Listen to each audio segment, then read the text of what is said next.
you need to embed it. You need to embed PropTech into data intelligence. Let's go in and do the basics, right? Are you getting your data? What are you doing with it? Everyone knows about AI. Has that sort of stolen the march on or helped PropTech maybe? I think AI has enabled, yes, but I also think it is driven from the market as well. In some shape or form, our industry likes to hold their information with themselves. So the more we collaborate, the better it is. So welcome to The Good, The Bad, The PropTech. I'm very pleased today to be joined by Shreya from PATRIZIA, who has a pretty exciting role with regards to the world of innovation. And hopefully today we'll unpack a bit more of that. But I think as a starting place, Shreya, if you can let us know your current role and obviously where you're working at PATRIZIA and what you're working on, that would be, I think, a good place to start. Yeah, so I have been with PATRIZIA for over 4 years now, but I've been in this industry where we're talking tech, PropTech over a decade. So I would say about 10 to 15 years in the middle. But it has moved from being on the banking side of tech to coming to the real estate side of tech, which is being at the edge of tech to being a laggard of tech, basically. But you see that things have changed. So the last 4 years, when I started at PATRIZIA to where it is now, I already see like overall the industry, but also PATRIZIA has always thought about innovation, but they're really looking at how we are embedding it in our investments overall, and that's mostly my focus. I look at deploying tech across our portfolio, but also how we actually underwrite our investments where tech is considered throughout the life cycle. Wow. Okay. Yeah. So quite a big remit then to go from. How did the journey start from, you said in finance and technology, into how did your journey get you to talking about investment technology and, you know, considering that as part of a very large business that PATRIZIA is? I think it started very, very bottom up. I would say like when I started was like I started with procuring tech 12 years ago, like your basic hardware, right? Like your laptops and AV and stuff in the banks. But then you realized you were working very closely with the real estate partners because they were the guys who were actually building the buildings. And you were giving them the tech spec of what is needed from infrastructure perspective for that building. And you realize that, okay, they don't consider this as on page 1. They consider it on the page 19 of the 20th, you know, where the 20th is just appendix. So, so it was trying to tell them, no, this is matter. This is how we actually, like, these are some basic things we need from infrastructure perspective to ensure that we can run our shop, right? Yeah. So it started from there, just procuring hardware to specifying the needs of the building from tech perspective as a tenant from a banking world to working so closely with the real estate guys that moving towards the real estate side and doing tech consulting, like digital consulting. Fantastic field that. Yeah. So I did it in Asia. I moved to the UK about 8 years ago now. It's been a while even in the UK. Yeah. But I think what interested me is how real estate was not only tech. It was filled with the human connection. So I think because it is like real life projects you could see go up, and it was not just a software that you're working with. It was more tangible when you can actually go and experience it feels inside like a building. Especially if you're doing development, it's like you can see it go. I remember when I moved here 8 years ago, the Battersea Power Station. Yeah, I was deployed as a consultant there for about 6 months. And I remember what the state of it was at that time and how we were doing it. And now look at that space, right? Like and when you've seen that, it's real, and that's why maybe real estate is called real. Maybe it's losing the name. Yeah. Amazing. So I suppose in fighting the good fight from getting it from page 19 to where would you say now it sits on that 20-page document? Are we number 2, number 5? I wouldn't say your detailed tech is still page number 2. But what I would say is that on page 1, where the investments are considered, if something is critical, like when you're underwriting, like whenever you would do, let's say, a deal, right, it will always go to an IC for real estate and investment committee. To the investment committee, and you will have like a big deck, 20 pages, 50 pages, but there will always be one page which you need to have, and it is about saying that like has the tech risk being considered? Okay, so maybe it is not from be the best with all bells and whistles because it needs to tie in. But on page 1, as long as the relevant risk is being considered, I say it's job done. Yeah. And even in like sustainability, like, because what do we say PropTech? But like it needs to go in the outcome. You can't have a page for PropTech. Okay. You need to embed it. You need to embed PropTech into data intelligence. You need to embed PropTech into sustainability outcomes. You need to embed PropTech into operational outcomes. And that's where we see it going. So even if sustainability is one of your key criteria, one of your first 5 pages, it actually is part of it. And I consider that as a win. Yeah. Yeah, no, I think that's a massive win. So, Yeah. I mean, the obvious question is like, what are you seeing as the things that you consider to be the high risks, and from whether it's a product or a service, or to give an example, like, is it this building does have a building management system, or this building doesn't? Like, is there a tick list at the moment, or is it still something that depends on, I suppose, because you're pan-European, the geography, the legislation, but is there a kind of a top 3 or 5 things that you think in that risk profile of an asset, you're like, these are the things we really need to check that are here or not here? I think when you go into deeps of is, do you have BMS or not? I mean, classify if having a BMS versus not having a BMS, does that tell you how good the building is run? Yeah. It's still a question mark to me. Like it really depends on how somebody's actually using that tech, right? Yeah. So we can't put a checklist on what tech you have. It is about what outcome you are driving. Yeah. And that's how we are focusing towards it. Are you meeting regulations? Yes, but are you driving XYZ, which is improving operational performance? Or NOI, has this been classified before when you are looking at that asset or a fund with lots of assets? And that's how it changes. And if BMS is one of the enablers who's doing that, then so be. Yeah. Right. Yeah. So then actually you kind of slipped in there very casually, the NOI, the net operating income model.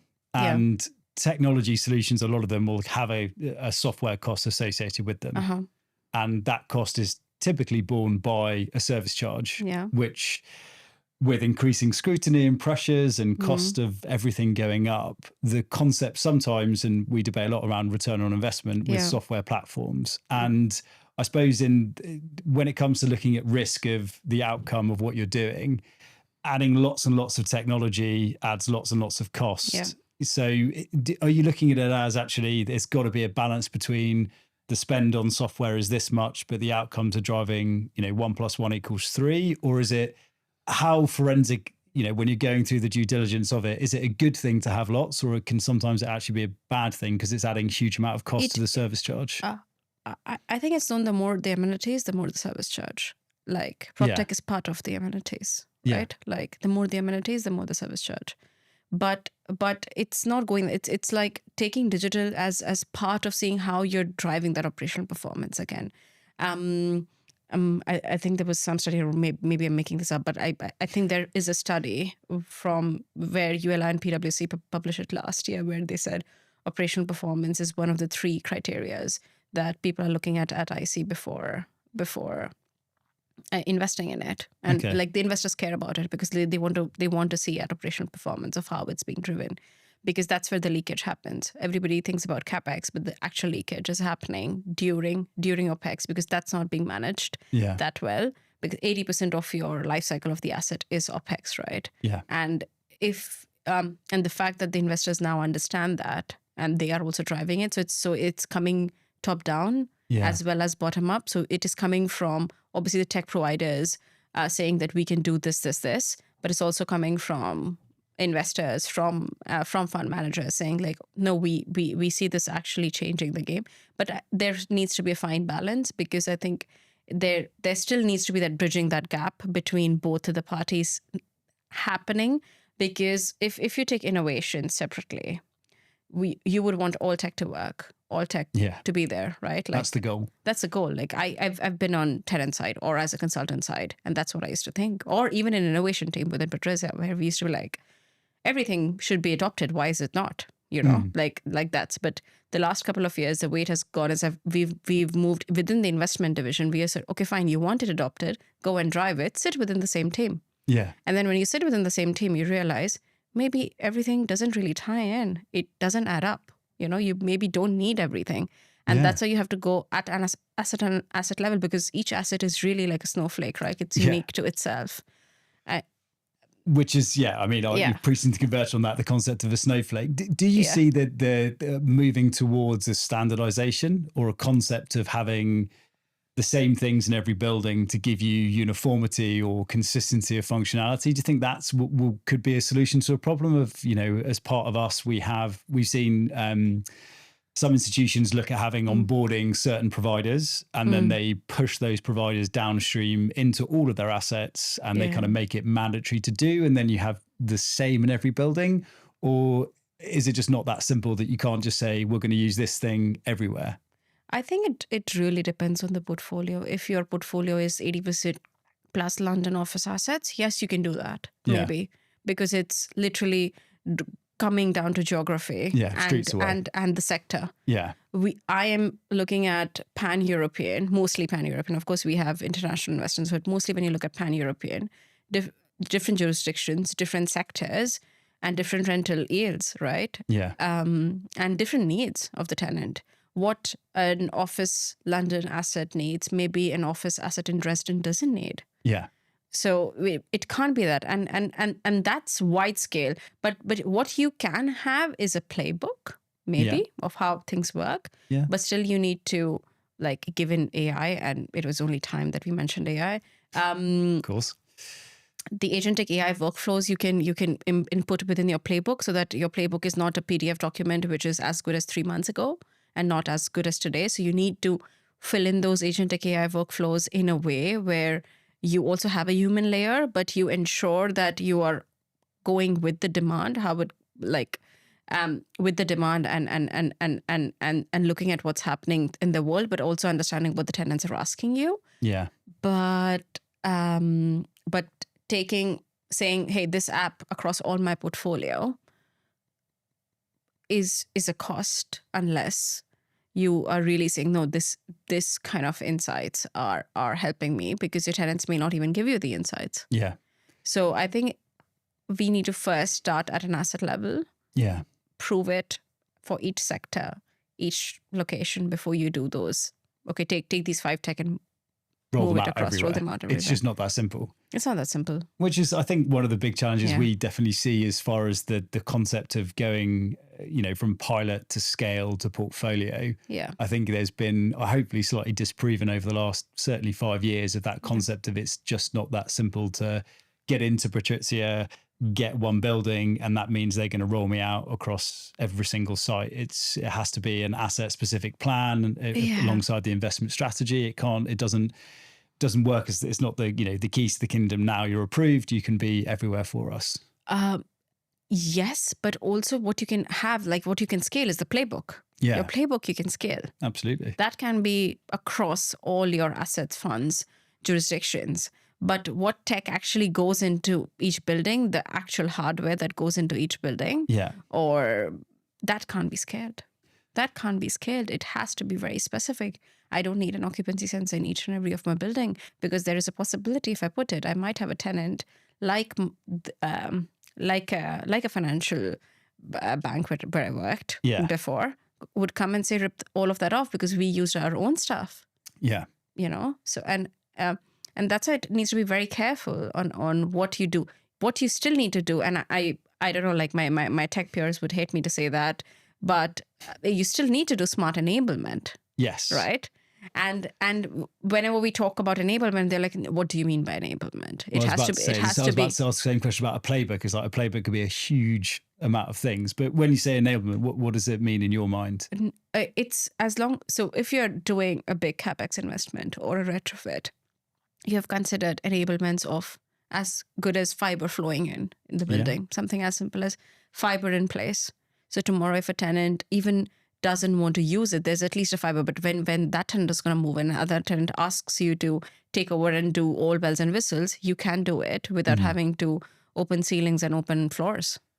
So maybe in the playbook then, I think sometimes when we talk to people about, it's like there's certain things that are software based that are easier to retrofit because you're not talking about hardware. And there are other things that have got bigger capex, bigger lead time, whether it's civil works, whether it's spatial requirements in basements. Like there are things in the real assets that where it's like it's sometimes not as simple as just putting it in. And I think occupancy sensors is a topic close to my heart of the value of trying to put them into buildings and justify why it's important to know. But I suppose in the challenge we definitely have in the UK market is in development is the speculative development. We build buildings without knowing the end customer that's coming in. And therefore having that enablement conversation of going, well, actually, if you write out a tech spec for a smart building, inverted commas, it probably includes a whole ream of different technology solutions that you could potentially put into your base build Cat A system that you're potentially at risk of, an institution coming in and going, actually, we need our own one. And so I don't know, is your take on it that the enablement piece of the risk of getting it wrong and spending the money up front with an occupier coming to rip it out, do you see that as being as, well, then let's just not do anything because we don't know what the occupier wants? Not really. No, that's what we say. Like your playbook should always tell you these are the must-haves, non-negotiables that you have to do. Yeah. And then on the nice-to-haves or you can have those negotiates. Or I mean, occupancy sensor, I would still say it's a must-have. It's not a nice-to-have, but it's about, okay, maybe you have the infrastructure, like maybe you ensure that the landlord spaces have it, but for tenant, like if we know that there are occupancy sensors in the market that tomorrow, even if you had to put really good battery enabled ones, you could. Yeah. Right.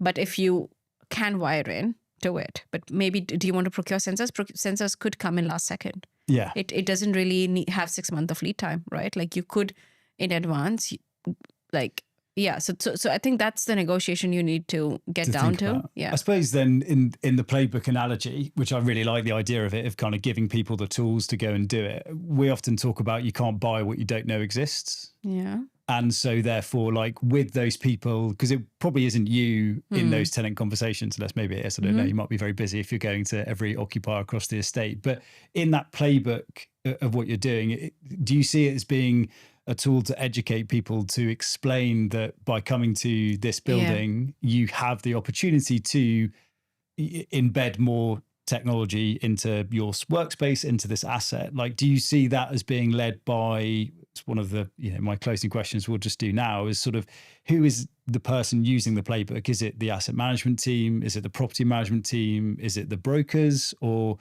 is it the occupiers that are coming to the building and asking for these things? What do you see as being the driver of it? I think your playbook is your investor management team, which is your transactions team, your asset management team, your development team. That's what or even your sustainability teams. It's like, it's your investment management team saying that this is your playbook to drive outcomes. And they like having that internal, you really need internal commitment from who's managing the investments itself to say that this is actually here to drive outcomes. So when they are using that playbook, they are the champions of it. They are the ones who are ensuring that it's embedded for their assets. And that's what we mean by playbook. Do we mean, hey, no, take a tenant app and book it, keep it everywhere?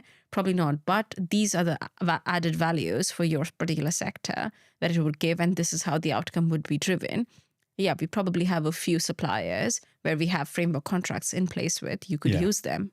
Yeah, and that's the idea. But you really need the investment manager to take that call for their assets when they're talking to the occupiers, the brokers. But if they are in, because they are the ones who are the front face to the property manager, to the occupiers, to even the investors. Right, with the fund manager. So they are the ones who actually take this playbook. Is that a change? Has that been always the way? Because that sounds quite unique to me, to sort of think about the legacy perception of an investment manager, and as you say, being page 19 on the brief, and now actually being spread across all different verticals of importance. Like, is that a change? Is something you kind of culturally you've pushed through, or you think it's a natural evolution of interest in the sector? I think it's a bit of both. So you have early adopters where the investment managers themselves are saying, hey, we are seeing this in the market. How are we doing it? So they're trying to do it their own way because they really want to do it. Of course, there are still the traditional asset management, the way you would call it, who it still exists, but the way we have driven is like, again, that culture change. It's a change management piece also.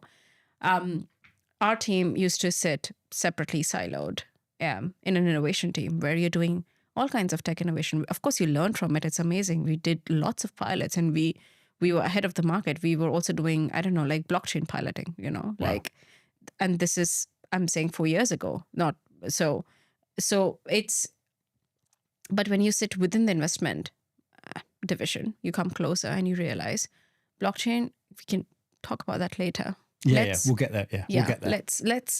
Let's go in and do the basics, right? Are you getting your data?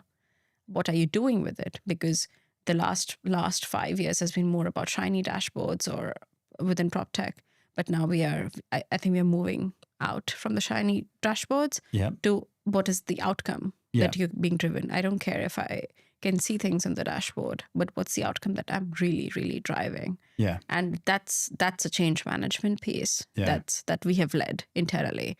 We used to do very flashy PropTech presentations and reports and how it's, but now we've just enabled, we are also enabling. So so we are enabling the investment managers to use the playbook by themselves. Yeah. And you will find investment managers across the life cycle, right? Like from innovators to mass adopters to laggards. But that's the nature of any human being. It's not just investment management. Not everyone's going to be, you can't just put it all on their heads. I mean, I'm sure it's in every vertical is the same thing. Exactly. But as long as it's part of your playbook and it's something that they have to do when they're doing ICs or when they're doing performance with their property managers or if it's part of the playbook, it is something that they will have to do it. Do they keep it on page 2 or page 19 is not a question because it's already part of the outcomes. Yeah, they thought about it and it's been spread across it. I mean, that is, really great to hear because I don't think necessarily everybody thinks about it. And I suppose our lens has been a bit about from an IC paper committee perspective, in the underwriting, going back to kind of where you started, is the consideration of when they're either holding or exiting an asset, seeing the technology actually make an impact on value. Yeah. And so is that something you actually are seeing now that in the due diligence process, whatever page it's on, because bubbling up to the surface of a lot of the things around innovation is sort of, does it actually move the needle on value? Yeah. In probably much the same way you could argue over accreditations being sometimes good, sometimes bad, but like, is there within the culture now, people actually starting to think the page that we get to with the technology stack on it or the information in it, actually that will have an influence on whether it's budgeting, net operating income, like their general perception on a building, like how important from a value and their investment perspective is it? And I'm not saying you can't talk to the entire business, but like your perception of it is like, is it gone from being it's a mitigated risk, like it'll be fine, to actually, okay, this really will change how we want to approach this asset? I think at least we're talking about it. Like what I would say is it of course depends from asset to asset. Of course, yeah.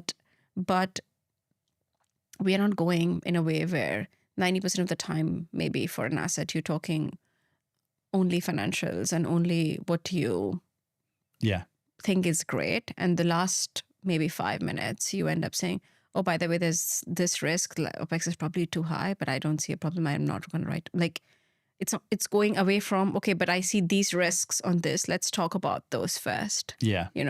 So at least the IC is seeing that. And the good thing, the very good thing we are seeing is like the top management has bought in. Yeah, of course. And that's why it does drive, like all the sector leads, all the top management have bought in. The bottom also, of course, they are, but it's the middle management is where we really need to work. As an industry, I'm not saying PATRIZIA specific. I'm saying as an industry, like as an industry, we see that as everywhere. Like the top management talks about it. We also see actual people who are doing the deals talk about it, but we see somewhere it's getting lost of why this is not then working in practice if everybody's talking about it. Yeah, and that's what's changing now. Yeah, and what has happened is like with AI, I think the real estate has moved from being laggard to actually adopting and trying, because they know that if they don't do it now, they and also with the market, right? Like with the general market where I mean, we can't not talk about AI, let's be honest. Otherwise I don't think this would be any sort of technology podcast. But I sort of asked the question about how the PropTech, I mean, AI has been around for a long time and clearly, but obviously the explosion in the valuations of large language models and it being very much a B2C. So, everyone from your I don't know, your postman to your nan will probably know what ChatGPT is, as an example. Whereas as a PropTech consultant, I often go into rooms and say, I'm a PropTech consultant, and everyone looks at me blankly going, what on earth is that? Yeah. So do you think maybe that in some ways the AI marketing of it has raised the profile or conversation around PropTech that's been around for equally as long, but now because it's gone from the barriers to entry for somebody to think about a PropTech solution in a building is a very complex, often in a windowless basement led by an FM. Whereas now the notion that everyone knows about AI and the possibilities and what it can and can't do, well, not obviously, but like the excitement around, wow, there's this automation process. Has that sort of stolen the march on or helped PropTech maybe in a way that people are now thinking this is possible and therefore we need to think about innovation, which in a way brings PropTech to the fore because it's like, oh, actually in my industry, this is the products and services as opposed to thinking just about, say, like a ChatGPT or a Claude? I think AI has enabled, yes, but I also think it is driven from the market as well, where people have realized we are not in that real estate market where, because of interest rates and everything, we are not in that market where you can buy any asset and make profit out of it, right? Like we're not in that market anymore. And so that's why people are looking at value drivers and sustainability and PropTech, both I would say have come in. Sustainability far more, but PropTech is an enabler again for sustainability, and that's how it's being seen. AI, what AI has done is told people, where's your data? Yeah. Right? Because otherwise AI will make things up and you don't want things to be made up. You want it to be given the right data source. So people are, our entire industry is looking at having their data lake sorted, entering the right, and they realize, oh, the actual building information is sitting with the FMs or not sitting at all because you don't have PropTechs. Or it's in paper in a file in the basement. Yeah. Or maybe it just doesn't exist. Yeah, right? It's just there in somebody's mind, and that's it. Even worse than that. Like it's from there to in paper or in a CAFM system or just in the basement or in a BMS, which can, again, in the basement, right?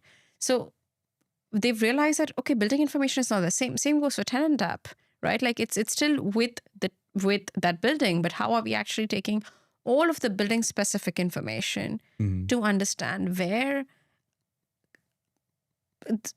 I can link it with my value drivers, going back to CapEx, NOI, etc. Because I don't want to understand if one air quality sensor is not working among the 10 that are there, for example. Yeah. That still, I'm happy for it to sit with the FM. But what I want to understand is that, have there been a lot of complaints on that because of the tenant's NPS score has gone down, and which is affecting my ratings for GRES, for example. That's one bit. But the other bit is, hey, because of the occupancy, it looks like they're actually using only 20% of the space. So my exit maybe it be in 8 years, but the lease break clause is in 3 years. So there is a potential they might do that far more. So before you actually get that draft exit from the tenant, you're already anticipating it. Yeah, right. You're proactive, not reactive. Yeah, exactly. And tying that into it. Let's take lift management. Okay. Yeah, love a lift. Yeah, lift management. Always reactive and always reactive, right? Like most of the times where, okay, this lift is not working, and then it takes time. You're calling people and getting it fixed. But if you and then all the lift management systems are doing that proactive assessments, etc. But because of that, imagine you link it to CapEx, saying, given the amount of time this was maintained, we don't see your lift being replaced as at end of life cycle, which might be in 2030, but we see that being coming to 2027.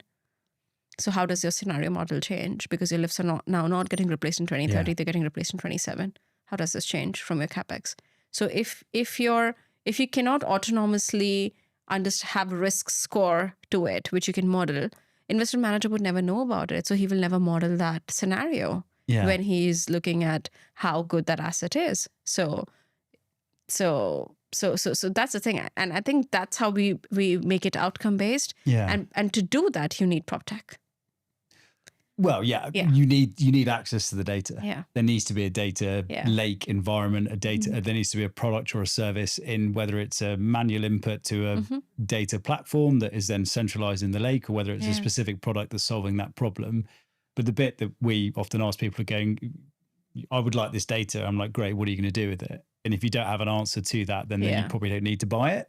You know, maybe figure that bit out first before you 100%. Go and put a load of sensors into a building. And I'm like, great, are you going to look at the occupancy trend of your third floor tenant? And, you know, if the logic at the moment is we've procured a sensor, we put it onto every floor, I have to log into a dashboard, I can maybe set an alert threshold that emails me if it goes below 50% for a week on one building in one floor across a portfolio. Like, the expectation of that person really going into that platform through that journey to say, actually, I need to call that company because their lease expiry is coming up. Like, that's a really long chain of events, which through a single portal, when you have maybe the lift maintenance is sat in a CAFM system, or maybe it's not sat in a CAFM, or so I suppose with AI, it's the notional logic of being able to ask the data to give you the outcomes versus having to find the login, the two-factor authentication, remember the passwords, you know, to go and to remind you to do that, because buildings are snowflakes and one building might have one sensor, another building might have another. So I suppose that I you know, kind of playing it back to you almost, is that the opportunity there is that people can have with the installation of the right PropTech, and people can start to use a large language model to prompt for outcomes that can go hunting for the information. If it's in the building currently, if it's written on a piece of paper or a post-it note, you're probably in trouble. So it kind of, because people know that's possible, as opposed to the previous experience of having to find the login, it sort of, you know, is that the thing maybe that it's helping people go, we don't have it, we need to have it, which is a good thing for the industry, right? Yeah, exactly. And that's what we say, like, AI is driving the data and tech with it, right? Like, it's on that people didn't have data. We have had ERP systems for decades, right? Yes. Like, it's not something new. Love them or loathe them, but yes. Yeah, but because of what AI can now do, people want to get that data sorted. And that's why PropTech, building data, all of that feeds into it, so that your AI can actually question and query the right things. Yeah. And it's giving the right information. Yeah, as opposed to making it up, which is also risky. Exactly. We've spoken about AI. We probably need to talk about the other big topic, which we've had leveled at us, which is cybersecurity. Yeah. So we've certainly had a couple of occasions. There was the Times article that came out last week about scaremongering is probably the wrong word for it, but like kind of putting a bit of a spotlight on the concept of asset cybersecurity risk as opposed to business cybersecurity risk, which is a lovely murky line between the physical infrastructure being at risk versus the business operation being at risk. But actually, to give one of the examples of being, I think it was hacked through a coffee machine, or whether or not actually we can open every door in your building, or we can turn the heating and cooling off, or we can disconnect your connectivity, which has asset and business risk. Yeah. A couple of people mentioned to us going, is this going to be another reason to actually completely contradict all the great work we've just done in the last 5 years? Because clearly more technology equals more risk in a very basic, you know, cybersecurity perspective. So do you think cyber will be, is it a big problem? Is it a topic? Is it something you're seeing as a potential reason for people to go, no, I don't want any sensors because of cybersecurity, therefore we're just going to stick to, you know, manual clickers and back to paper? It's a big question, I know. It's, again, like, this is perspective. Like, if cybersecurity is like here to stay, right? Like, it's if you put tech in the building or don't put tech into the building, because of AI or because of some data for that asset going in, even if you're not, forget PropTech, but at least there's some level of information of that data getting fed into an ERP system, which is probably going to this AI, which, if being hacked, buyer, because of cybersecurity, could expose certain details of the asset. Possible. Like it's so. I think PropTech, yes or no, in my view, cybersecurity is still here to stay. Like it's very important, and you have to take care of it. But there are people in the market who are going to tell you, "Oh, this is exactly why I don't want PropTech, because it's cybersecurity." Yeah. But it's the mindset, and that's a change. You have to say, no, you need PropTech because of the reasons we told you since the last 5 years. Yeah. But you need to put cybersecurity layer to ensure that that's being managed. Yeah. Yeah. As opposed to just, we bought an insurance package for it, everything's okay. Or I think the other analogy was, we'll just pay the ransom when it comes through and it's not a big deal. It is a big deal. I don't think so. We can be like ransom. It's like physical climate risk, right? Like, hey, I will just pay a premium for, I don't know, wildfire, and then there's a wildfire tomorrow. Like, no, no, you like ensure that you manage it. Yeah. But is that a conversation? Like, I suppose you obviously kind of semi-answered it, but as in, do you, in that conversation, you've worked so hard to change the cultural shift? Like, is there potentially this, I don't know, scaremongering? Because clearly risk is a huge factor in real estate. What defines value or, strategy or, with most things, whether it's CapEx, OpEx, NOI or an asset. So do you see, is cyber being part of that remit again now, or do you think it's still in the relatively small stage of being a perceived risk in a building? So you've got this is our tech stack, these are things we've got.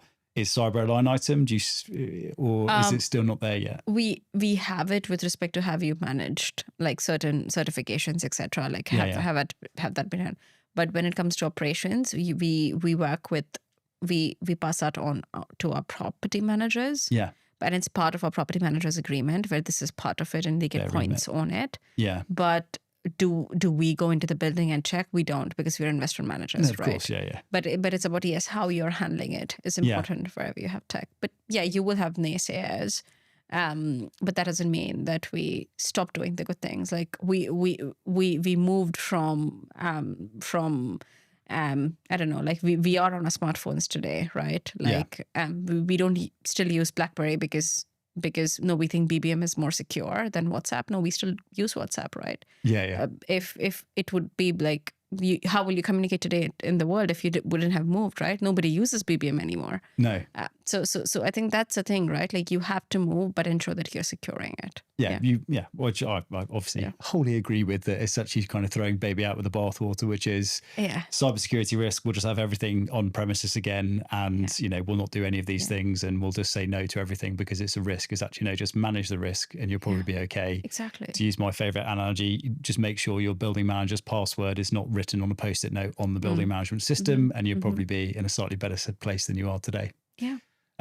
Well, the last two questions, which I'm asking everyone to answer, you've covered a little bit one already, which is good. But the first one for me, which is every year there's trade shows, every year there's panel events. You've been very kind enough to be on some with us. But what is the one thing that you think the industry needs to know more about or become an expert in going forward in the future? Is your prediction of actually, if there's one thing that we really need to be good at, it could be BMS, it could be converged networks, it could be ESG software platforms. What do you think that where we are today, but where we need to be, is the one thing that everyone should have in their repertoire of knowledge about the world of innovation? I think there's not less knowledge because we have so many shows and panels and everything.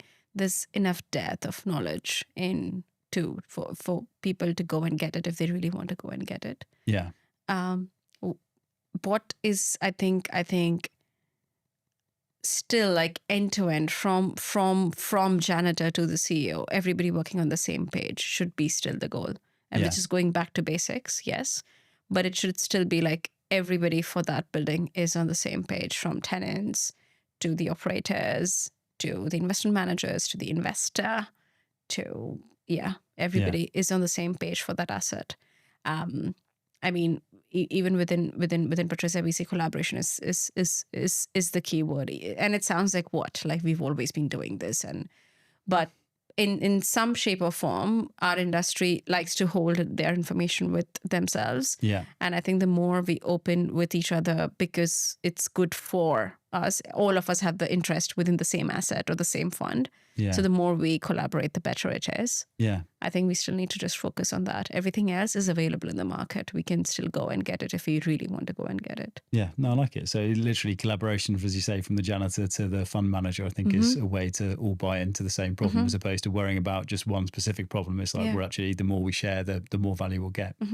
Which leads very nicely onto my second question, which is real estate's a complex thing. Obviously, you've mentioned how culturally it's being led by the investment managers and the top-down approach for it. But in the world of innovation, the concept of who is the leader in it, because you have obviously where you started your career and an occupier coming to a building saying, this is what we need to operate.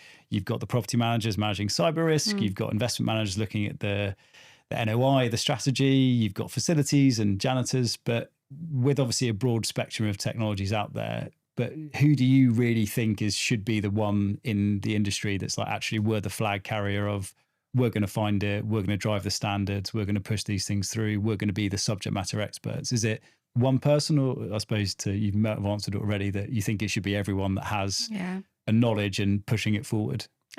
I mean, it should be everyone, but again, like, why do we call, let's just say, who's the owner? You tell me, who's the owner of a building, like on paper? Well, it depends on the building, doesn't it? Yeah, could be a fund, could be a PLC, could be a REIT, Is it the janitor who's the owner? No. Is it the property manager who's the owner? No. Whoever owns the building. Yeah. I think whoever owns the building. Should be on them to be the ones that are actually paying attention to this, that are driving it, that are making sure that it's in their building. You own it. You have the biggest stake in the... I mean, it's part of their name if you own it. Yeah. So got to own it. The owner should own the technology innovation. The owner should own everything in the building. Yeah. If tech is part of it, then yes. Yeah. Amazing. Brilliant. Well, thanks so much for your time. Thanks for coming in.